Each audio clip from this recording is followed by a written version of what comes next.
first. So you can't trick yourself into that. You just got to do it. So Just gotta, anyways, good vibes only. And that's the key to DNA every week. Just I good mean, vibes only. yeah, I mean the bad vibes are okay. Just they're only gonna bring you more bad stuff. So it's just one of those things you got to know. But I guess Syrup Go and Game and Watch. I guess this is a secondary for them.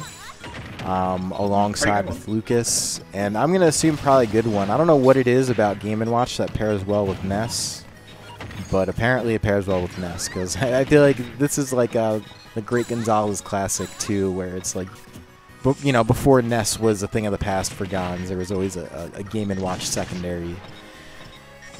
I don't know if it's like kind of they're both sort of get a lot of mileage in the air and have quick options, whatever, a little bit of cheese. But in any case, I'm going to assume that this Game & Watch is probably pretty good. I mean, if you can, one of the best things that translates across characters is like how you play advantage, and both Ness and Game & Watch have really good advantages. Like they're in different ways. Ness is more a primed punish game, while Game & Watch like edge guards really well and ledge traps really well. So like not as many true combos, but you get all the damage just the same. And hey, Game & Watch and Ness, they also they frustrate opponents just as equally, so you're still playing to that mental game of like, man, I don't want to play against Game & Watch. Yeah, that is definitely, that is a real thing that happens. A lot of people get put on tilt with this character, and there's a lot of reasons. This character has some weird stuff, including all of the RNG, or some of the RNG that everybody really hates, but outside of that, there's just other things like the angles that you get sent at from some of these moves, whether it be down tilt, forward tilt. It's the mobility, the fact that you could up B yourself out of anything, like that's just hard to deal with. So it makes perfect sense why people would get frustrated, and just like it makes perfect sense that you would play this character and, you know, look to frustrate people. That's half the battle. If you're frustrating someone, you're probably doing something right, because if they're frustrated, they're probably losing, you know? Yeah, like playing on tilt never leads to really good situations for that player. It looks like Inu's been like under control, just not able to get off the ledge. Like the amount of ground that Syrup has covered with, you know, dashing back and forth, Game & Watch Nair being huge and disjointed, like how much respect Inu is given is good to stay alive, but not good to get anything started. Like, living to 1 in 48 is great, but how do you get the kill? Yeah, that's the issue. Zelda is a character that, you know, does have the lightning kicks and stuff like that can... Oh, he's looking to reflect that. That bucket 100% reflects. So that's what's going on there. But, yeah, I mean, just trying to find lightning kick against Game & Watch, he's just so elusive. He's 2D. I mean, you know, like, I don't know what you do with that. Flatman says no on a lot of times. I mean, he's infamous for cheeky. I like that. I like that a lot. You gotta... Making Syrup respect you at ledge is the first step to getting back on stage. But yeah, sometimes up smash does the work for you. Yeah, sometimes it does, and I think this is still manageable territory for Inu. Oh yeah. Zelda has enough of the ability to sort of bring things back, but honestly, I feel like Syrup's hitting all the right buttons right now, and I think it's kind of hard to combat some of Game & Watch when they really start to get the momentum. And apparently, this is a really bad matchup for Zelda, which is not something I knew, but it looks pretty clear to me now. Yeah, it feels correct. Yeah, yeah, Phantom's unsafe. Like you can't like extend your reach with Diddy's fire. Game & Watch weaves around shield and defensive play so well that Nehru's love can be kind of risky, which is not something every character can say. And you have to space so particularly to not get hit by up B that once they realize you're spacing in this very specific way to not get hit by Game & Watch to up B, then they just hate you for doing that. Yeah, that's what happens. So I'm going to assume that things are mostly going to stay the same here. Everyone, you go back to Smashville? I don't know. I guess we'll find out. Yeah, that's the thing. That's what I was saying earlier. Is I know a lot of times Syrup has entered these brackets. He usually goes a secondary. I don't usually see the Ness come out too often, despite only seeing Syrup as a Ness main everywhere else. So it's been kind of funny. But yeah, maybe just went this, goes Game & Watch for the matchup. It seems reasonable enough for me. Or maybe they're just doing another secondaries run. I would have to go back and look at the bracket, but here we go, game 2, and right back at, wait, where was game 1? We were on Smashville. Yeah, we were on Smashville. Okay. Yeah, running it right back. Okay. Like, in theory, that's perfectly fine, right? Like, the stage really good for Zelda. So one of, if not her best.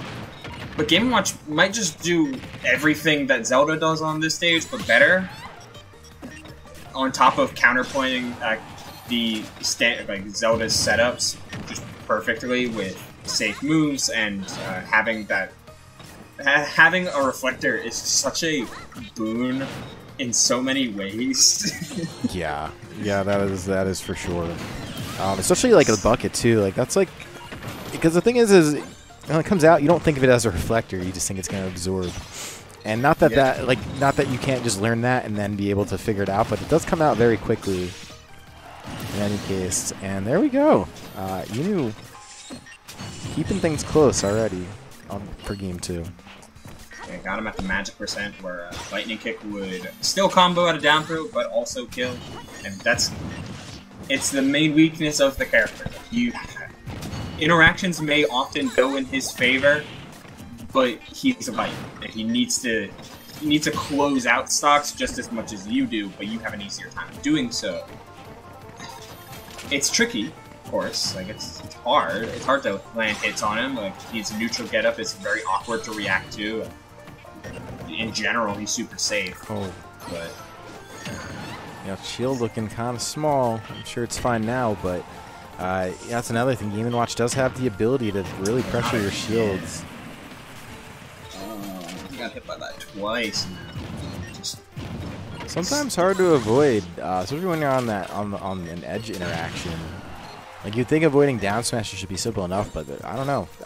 If you condition your opponent the right way, like you can land them pretty consistently. Get them trying the options where you know they're going to roll into it, or just get up into it in that case. But still very manageable for Inu. He plays very well in these brackets before.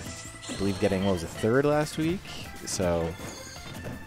And I believe it was like 4 or 5 top 8s in the past like 10 or so DNAs. So really, or no, I think it was like 6. I think it was like 6 top 8s. So really good Zelda. Does have a good challenge in Syrup in any case.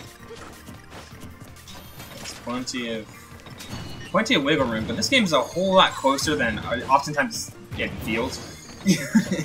Like it feels like Syrup is running away with it so many times, but then Inu gets that one hit, like closes out, does a lot of damage. Been jumping's good. I would have thought a get up attack would be a little better, but hey, whatever gets you back to neutral and whatever gets you that kill. Not going to be the kill yet. Really close though, and I really respect that. I got the ledge cancel, so it was safe. That was a really aggressive move. I don't think I'd ever really seen that. That was crazy. That was kind of sick. I'm waiting for that, where he calls out the down smash with just ledge hop lightning kick. That works too. With that. Dude, I feel like I really like the options that Inu is taking. Really getting pretty cheeky for sure. I just a little nervous at the same time. This is a scenario against Game & Watch, or any character for that matter, that gets very scary, but at least back on stage. And that is an up smash. That'll get you every time. So that's going to be Syrup making it through with the Game & Watch. Has he played a different character every set? Has he? I don't know. Tell me. Let's check his bracket. I have not looked at the bracket, but that would be an interesting thing to know. I will inform when I have the information. Okay, so all the way down here, he played... No, okay, so he played Lucas all through pools. Lucas, okay. And then swapped over to the Game & Watch. Maybe just for the matchup, maybe because probably the matchup if that's the case. But yeah, so yeah, even deploying the Lucas. So that's kind of on what I was saying a little earlier, where just really deploying some secondaries in these brackets, and why not? Free enter brackets, like got pretty good talent in them. Low commitment, low. I don't know what's the word I'm looking for. You don't have to feel bad about yourself if you don't do well. Like, just have fun.